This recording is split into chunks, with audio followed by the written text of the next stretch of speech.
11월 25일 화요일 매일 성경 묵상을 시작합니다. 오늘 함께 나눌 말씀은 느헤미야 5장 1절에서 19절입니다.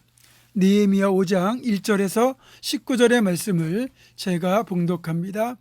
그때 백성들이 그들의 아내와 함께 크게 부르짖어 그들의 형제인 유다 사람들을 원망하는데, 어떤 사람은 말하기를 우리와 우리 자녀가 많으니 양식을 얻어먹고 살아야 하겠다 하고, 어떤 사람은 말하기를 우리가 밭과 포도원과 집이라도 저당 잡히고 이 흉년에 곡식을 얻자 하고, 어떤 사람은 말하기를 우리는 밭과 포도원으로 돈을 빚내서 왕에게 세금을 바쳤도다.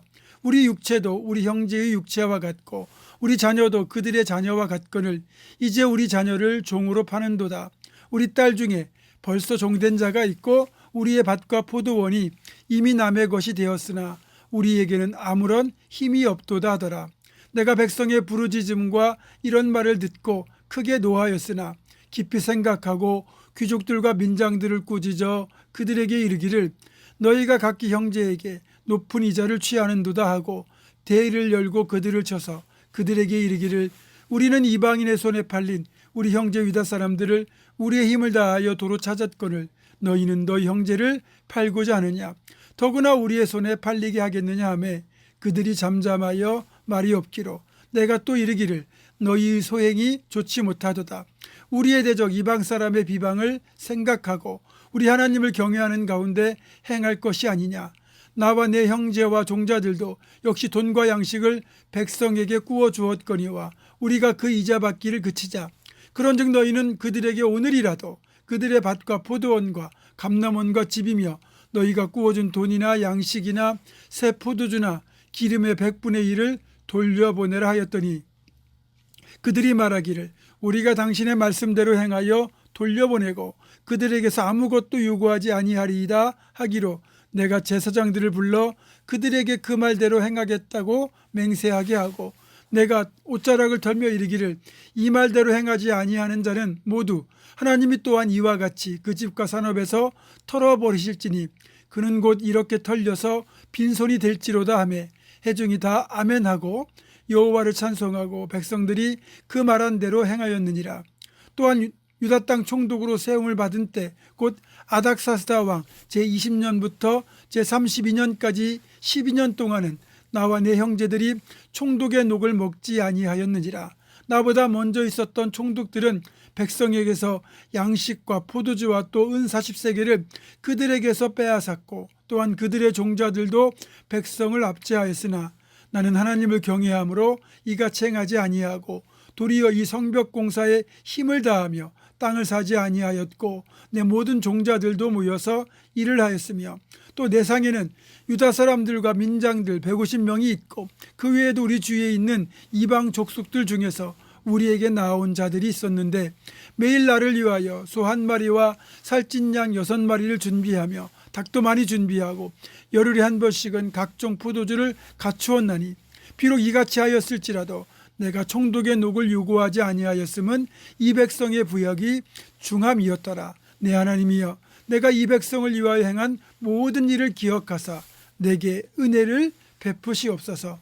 아멘. 미국의 백화점 왕이라고 불리는 존 워너메이커가 사업가로서 성공한 뒤에 중국의 산둥성 지역을 여행하던 중에 목격한 장면이라고 합니다. 어떤 농부가 눈을 쟁기질하고 있는데 한쪽은 소가 멍에를 메고 한쪽은 젊은이가 소를 대신해 멍에를 메고 그렇게 소와 사람이 짝이 되어 쟁기를 끌고 있는 겁니다. 워너메이커가 볼 때 너무나도 이상해서 농부에게 연유를 물었습니다. 농부는 워너메이커에게 언덕 위에 세워진 붉은 벽돌 예배당을 가리키며 이렇게 말하는 것이었습니다. 작년에 우리 교회가 예배당을 지었는데 우리 집은 건축 헌금을 할 형편이 안 되어 걱정이 많았습니다. 그런데 아들이 2마리 소 중에서 1마리를 팔아 건축 헌금을 드리고 대신에 송아지를 사서 클 때까지 자기가 대신 멍에를 메고 쟁기질하겠다고 약속해서 저 언덕에 예배당을 짓고 소 대신에 아들이 쟁기질하고 있는 것입니다. 이 말을 듣는 순간 오너메이커는 그 자리에서 하나님께 무릎을 꿇고 회개할 수밖에 없었습니다. 가난하지만 하나님과 교회를 사랑한 그 청년의 모습을 보고는 자신의 헌신이 턱없이 부족함을 깨달았기 때문입니다. 워너메이커는 귀국 후에 자신에게 주신 물질의 복을 여러 곳에 예배당을 건축하고 YMCA 빌딩을 세우는 일에 아낌없이 바쳤습니다. 우리나라 서울 종로에 있는 YMCA 건물도 그가 보내준 헌금으로 지은 것이고 6.25 전쟁으로 인해 폭격으로 불이 탔을 때 워너메이커의 후손이 보낸 돈으로 다시 건축한 것입니다. 세상의 일도 그렇지만 하나님의 일은 더더욱 누군가의 희생이 없이는 불가능합니다. 나는 희생하지 않고 누군가의 희생을 통해 열매만을 누리려고 하는 것은 바람직하지 못한 자세입니다. 우리 교회 예배당 건축도 성도들의 희생과 섬김으로 이룬 것이지만 느헤미야 시대에 성벽을 재건하는 일 역시 누군가의 희생과 헌신 없이는 불가능했습니다. 그런데 보십시오. 오늘 본문 앞에 1절 이하를 보면 예루살렘으로 돌아온 이들 중에서 가난한 사람들이 많이 있었는데 왜 가난해졌느냐? 자식을 키우고 또 먹고 살기 위해서 어쩔 수 없이 그렇게 지출하다 보니 결국은 돈이 부족해서 밭과 포도원과 집을 저당 잡혀서 빚을 얻어 세금도 내고 겨우 생활했는데 이제는 그 빚을 갚지 못해서 밭과 집과 포도원이 넘어가고 심지어는 자식들이 종으로 팔리기까지 하는 상황에 이르렀다는 겁니다. 물론 이런 사태가 발생하게 된 첫 번째 원인은 그 지역에 들었던 가뭄으로 인한 흉년 때문입니다. 흉년 든다는 게 어떤 의미겠습니까? 아무리 열심히 일하고 노력해도 비가 내리지 않으면, 그래서 농사를 제대로 짓지 못하면 당연히 소출이 없게 되고, 소출이 없으면 빚도 못 갚고 먹을 식량조차도 해결이 안 됩니다. 또 두 번째 원인은 고율의 세금입니다. 정복지의 사람들은 정복자인 페르시아 왕실에 적지 않은 세금을 납부해야 했습니다.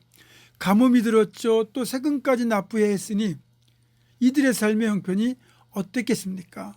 어쩔 수 없이 밭과 집과 포도원을 저당 잡히고 돈을 빌려서 식량도 사고 세금도 납부했는데, 이때 돈을 빌려준 사람들이 누구냐? 외국인들이 아닌 동족 유대인 중에서 재산이 많았던 귀족들과 민장들입니다. 같은 동족인데 누구는 돈이 있고 누구는 돈이 없기 때문에 한 사람은 주인으로, 한 사람은 동족으로 팔려야 되는, 동족에게 종으로 팔려야 되는 그런 일들이 벌어진 겁니다. 지금 상황이 이런 거예요. 자, 그렇다면 내 형편이 어려워서 종으로 팔리게 생겼는데 이런 상황에서 어떻게 성벽을 쌓는 일을 도울 수가 있겠습니까? 나도 성벽 재건하는 일에 동참하고 싶지만 내 코가 당장 석자이고 내 발등에 불이 떨어진 상태라면 우선 어떻게든 먹고 사는 일에 매달릴 수밖에 없잖아요. 그래서 그토록 원하는 성벽 건축에도 참여 못하고 이렇게 힘들어하는 겁니다. 그리고 결국 이런 어려움에 처한 이들의 부르짖음이 극에 달하게 되었고, 이 사실이 느헤미야의 귀에 들어갔습니다. 결국 느헤미야는 동족 유대인들을 한 곳에 불러 모았습니다. 그리고 이 사실을 파악한 뒤에 귀족들과 민장들을 향하여 꾸짖기 시작하지요. 너희가 각기 형제에게 높은 이자를 취하는도다. 너희의 소행이 좋지 못하도다. 우리는 이방인의 손에 팔린 우리 형제 유다 사람들을 우리의 힘을 다하여 도로 찾았거늘 너희는 너희 형제를 팔고자 하느냐? 더구나 우리의 손에 팔리게 하겠느냐?